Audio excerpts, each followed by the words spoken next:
ସାଙ୍ଗମାନେ ଆଜି ବନେଇବା ମାଣବସା ଗୁରୁବାରର ଝୋଟି ଚିତା।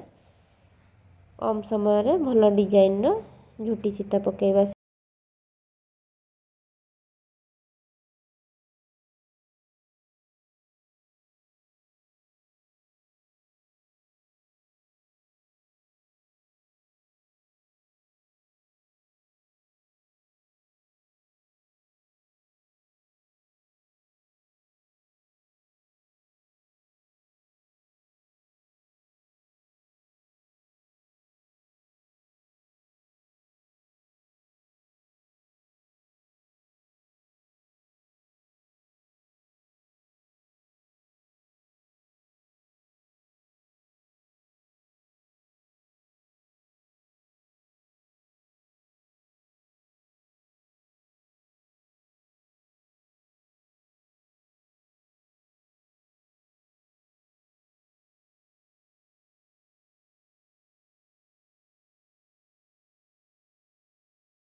ଆପଣମାନେ ତ ଦେଖିଲେ ମୋର ସବୁର ଝୋଟି।